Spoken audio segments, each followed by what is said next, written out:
Hello, everyone. Welcome to a Wall Street for Main Street podcast special. My name is Mo Daoud, and today's special guest is Chris Marchese. He is the mining analyst for the Morgan Report. Hey, Chris, thank you for coming back on. Great. It's good to be here. Well, we're glad to have you back. I want to start off by talking about what's going on in the general market. As you know, the Dow Jones made all-time high nominally. The S&P 500 and all the other markets are trending upwards thanks to the Federal Reserve endless money printing. So I wanted to get your opinion on what you think is going to happen to the stock market going forward. Do you think a crash is coming soon? I see a lot of people predicting a 1987 type crash. What's your opinion? I really don't think it's going to be that type of crash just because, as many know, the Fed is continually pumping liquidity into the financial system, and financial problems are what typically lead to stock market crashes, generally speaking. So I just think that there's too much liquidity in the system for anything major to happen.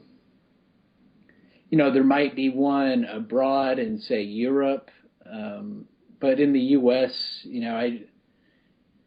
I think, we're going to sit around these record levels and maybe trend down, trend up a little bit, but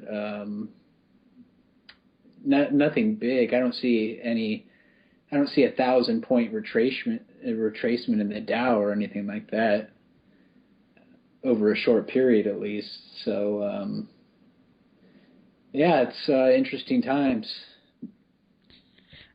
Yeah, I don't think we're going to see another, 2008 type crash where, the market went down 500, 1,000 points in a short period of time, mainly because of what the Federal Reserve is doing.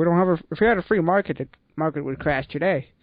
Yeah. But we don't. We have a managed market, so people forget about that. And you see a lot of technicians out there, reading the chart. They see a crash coming because it's completely overbought. I agree, but you have to remember that the Federal Reserve has a big role in why the stock market's going up. Yeah, and people are is worried about everything. Say the unemployment picture, which, although they say it's declining, that's because the workforce has shrunk. But if you have a higher stock market, people tend to feel richer, even though it's a false sense of prosperity. So a lot of it's psychological. Yeah, if you factor in inflation to the stock market, there's really, if you look at the real return instead of the nominal return in the stock market, there's not much return going on. I mean, 2007 when we hit all-time high in the stock market before it crashed, if you look at the gas price back then, it and the food prices as well. I mean, it wasn't as low as it was back then compared to today, where it's higher now. So people forget about that, and they think they're making good money in the stock market, but if you count inflation, they're not. Yeah, exactly. Okay, great. I want to transition here and talk about what's going on in the gold and silver market, and as many people know, it's getting clobbered so far in 2013, especially the gold and silver stocks. In your opinion, what is going on in the gold and silver market? Why has it been taking a big beating? I wish I knew the answer, but the metal prices are relatively high. Cash costs have started to relent a little bit, so there is no real there's no fundamental reason why the mining equities should be at these extreme levels. I mean, it's the gold to Huey ratio is more than 3 standard deviations above the mean, which is just unheard of. I mean, right now, or as of last Friday, the gold to Huey was 4.62, and at the peak in 2008, it was only 4.75. So we're seeing a 2008 type event, although it's not as noticeable because this has been protracted, whereas 2008 happened in just a few months.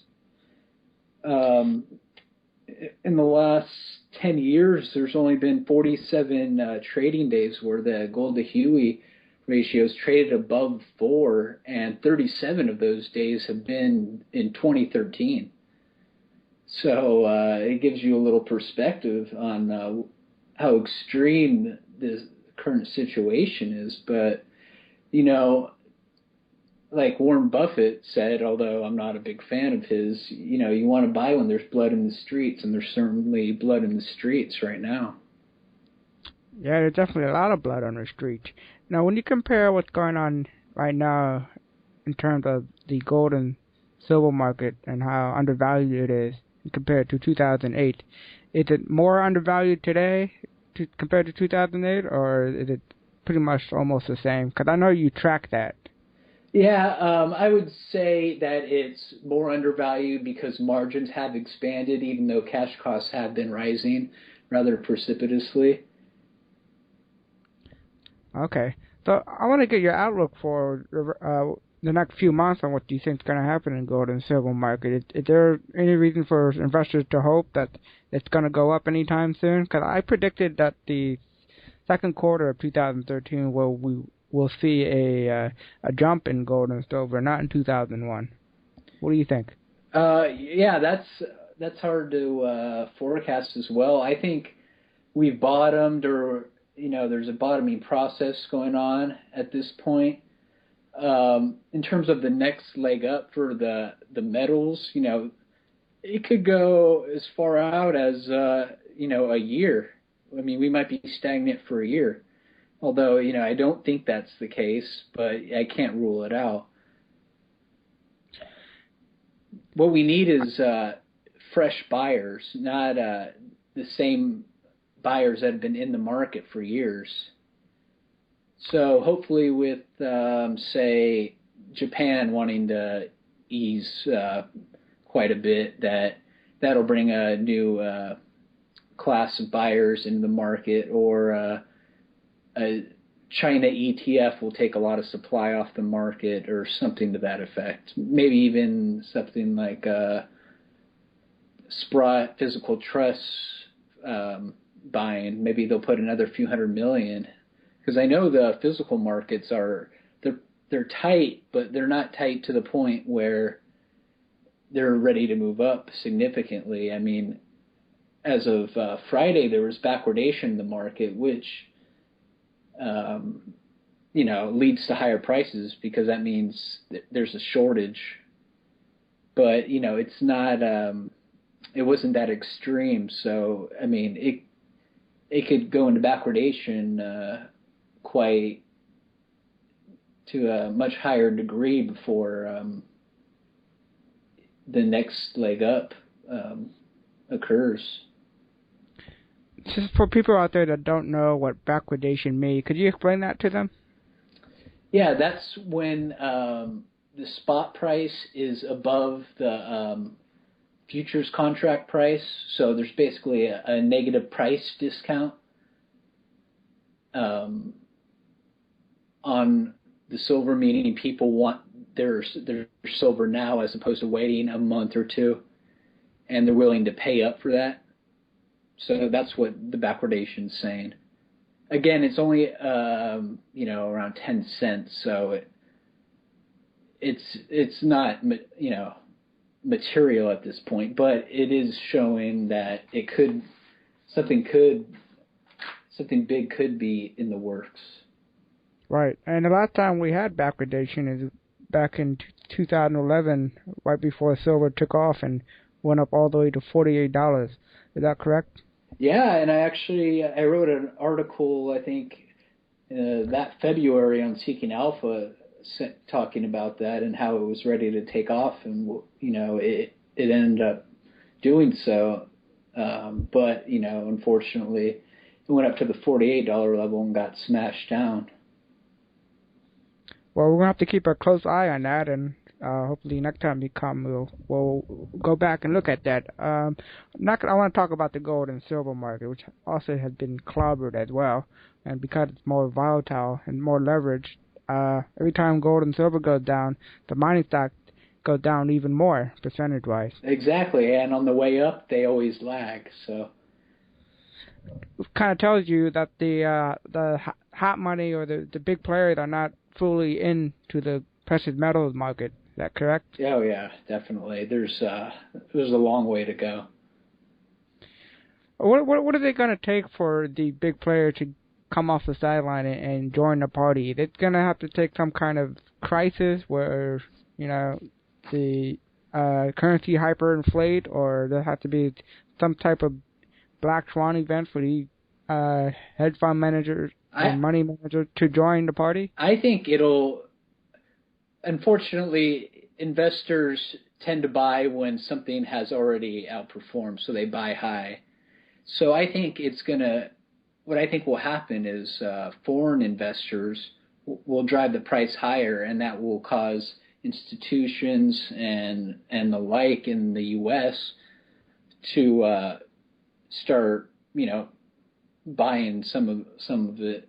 But at that point, I think the metal prices would be significantly higher, because the buying frenzy should occur at these levels or when it's low, but investors aren't logical a lot of times, and they'll start buying when it's high. Just like, I bet in a few years when the prices are much higher, silver in the triple digits, gold well over 2,000, that's when central banks will really start to buy. And as many remember, they sold when it was almost at the absolute lows. Yeah, I agree. I think once like gold hit 2,000 and silver goes above 50, I think you see a lot of investors jumping in, because that'll be an all-time high for silver once it goes past 50. And I think a lot of people will start thinking, hey, maybe there is a bull market in this silver market, and since it got into all-time high, and they'll join the party and take the prices even higher. Yeah, exactly. Okay, great. Now, and if you look at all the junior mining stock that's out there, and I don't know if you read John Kaiser's report on the goldreport.com, but he is predicting that about 500 of the junior mining stocks on the TSX will either go bankrupt or sell their assets for pennies. I agree. Yeah. Do you agree? Yeah. Why is that? The balance sheets just don't look good. They can't raise money. The equity markets are weak in that sector. So going to the market, unless you're a high quality company, you're not going to get a full subscription to your financing. And, there's a lot of, since we've seen, gold hit record high after record high, and silver up significantly, it's the best performing commodity since 2000. A lot of public companies went public that really had no good assets, but they were able to raise money because the metals were doing so well. So these will get wiped out, which is a good thing. Yeah, I agree that consolidation in this industry is very much needed, and will be very healthy in the long run for the gold and silver stocks.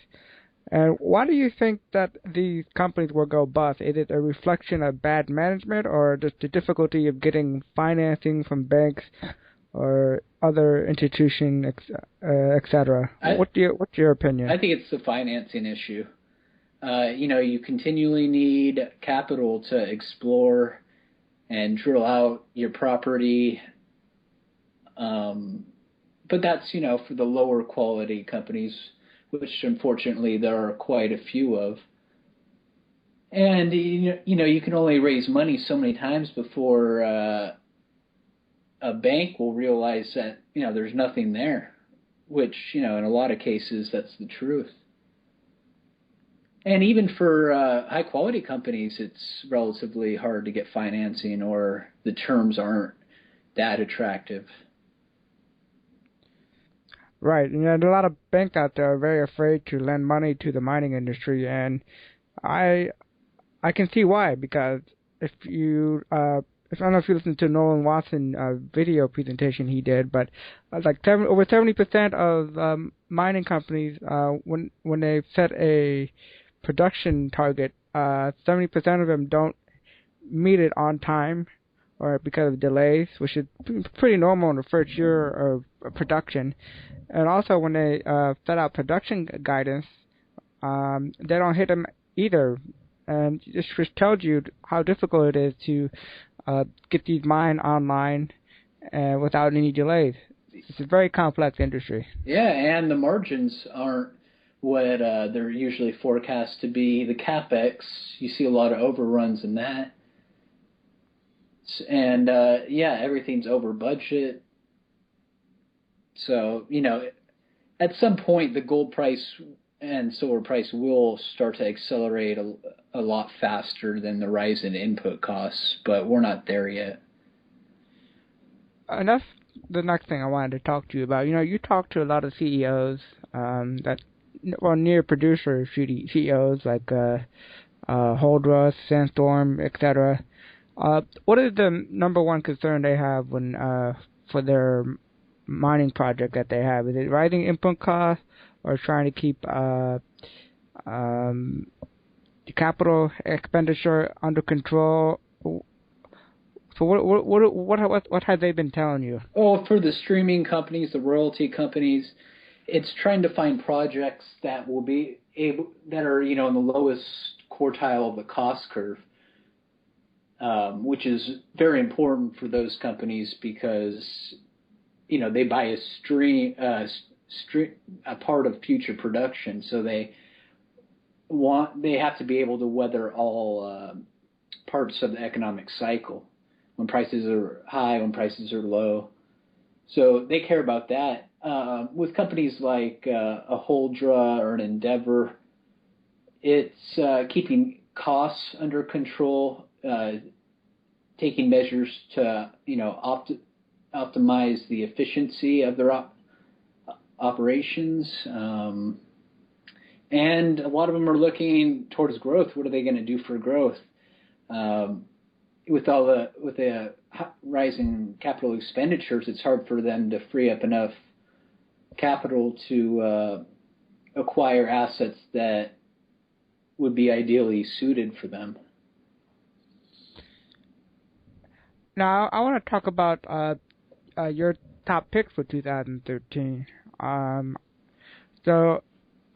Before we started this podcast, I believe you agreed to give our audience some of your insight on your favorite gold and silver stocks.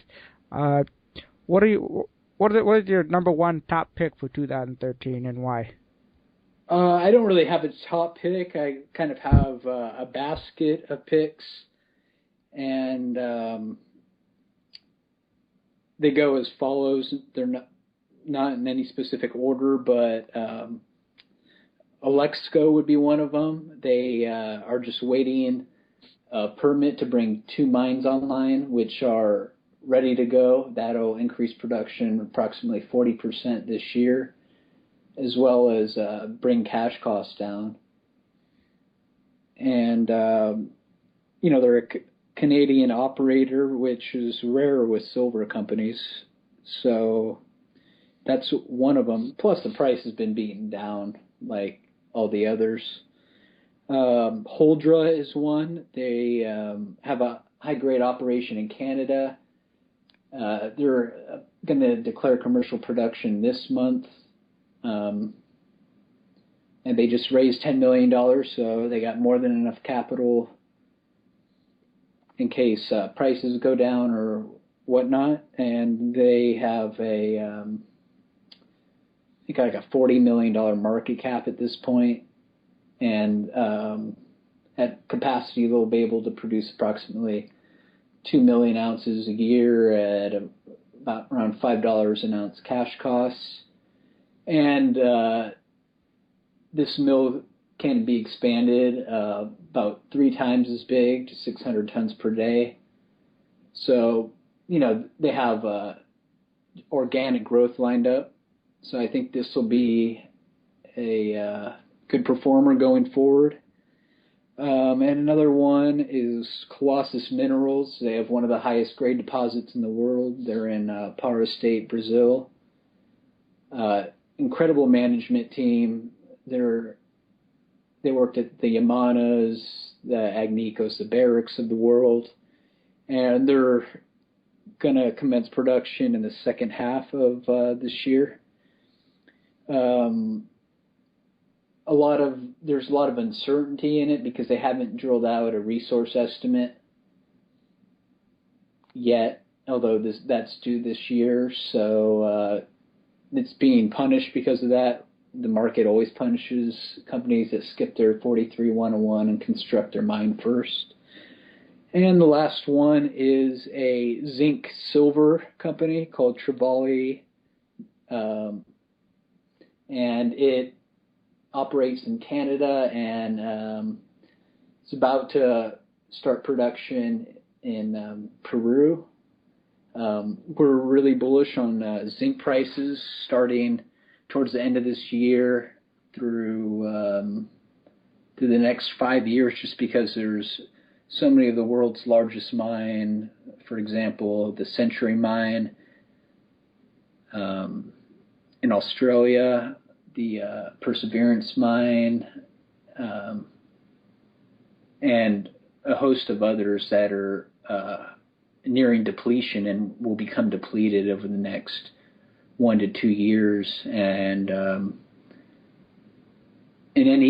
not that we're bullish on base metals, far from actually, but if you short one metal, like I would short lead and go long zinc, and we expect that to be a good trade, a longer term trade. And the way to play it, we think, is in the equity market is with Tribali. Plus, they have a good amount of silver as well. And that's about it. And of course, we love the streaming company. Silver Wheaton just inked a $1.9 billion deal with Vale, and that'll show up to the bottom line immediately. So they're doing a great job. And all these companies you just mentioned all have good growth profile going into the future, good management. Yep. And all these companies are showing that they're going to be able to keep the cash costs in control and try to keep it as low as possible. And the grades are pretty good as well, which is, I think, one of your biggest factor when you look at gold and silver companies, what kind of grades they have.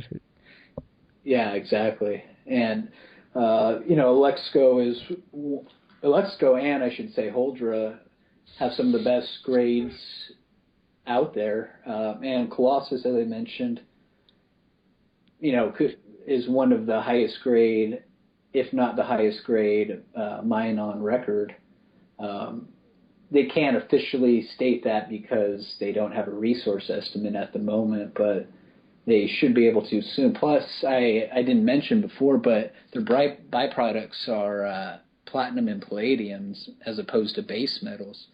So net of platinum and palladium, their cash cost should be between minus $100 an ounce and $200 an ounce. So it's definitely economical.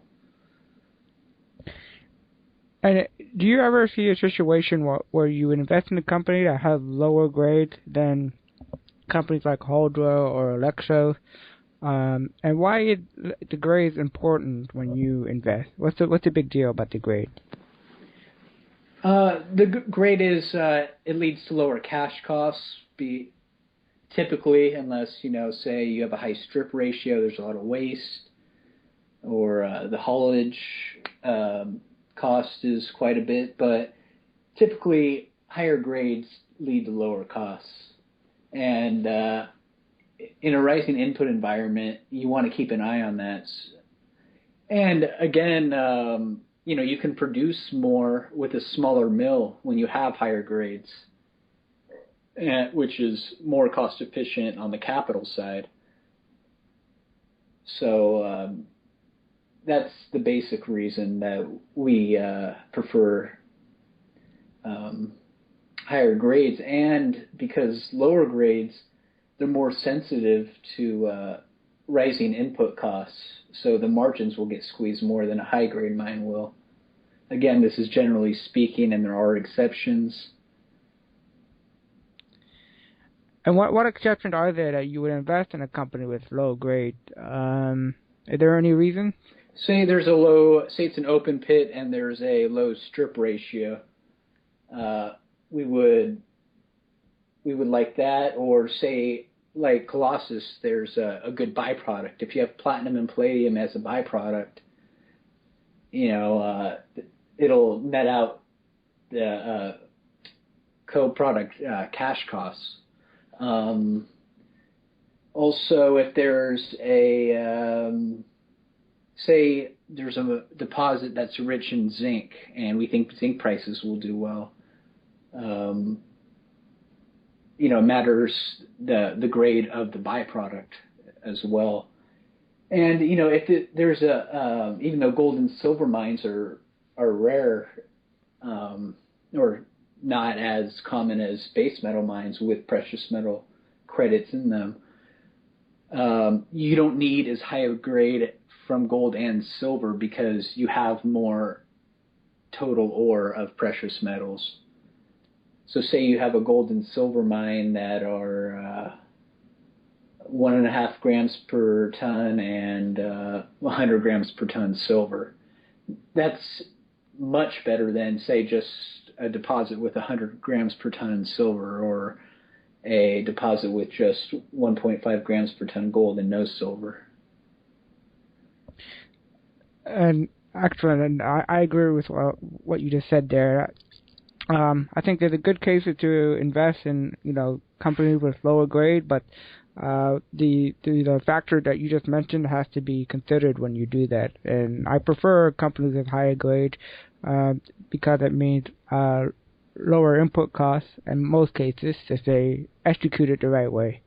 So I want to final topic here to talk about the new report that you just created, Resources and Riches. Is that correct? It's richesandresources.com.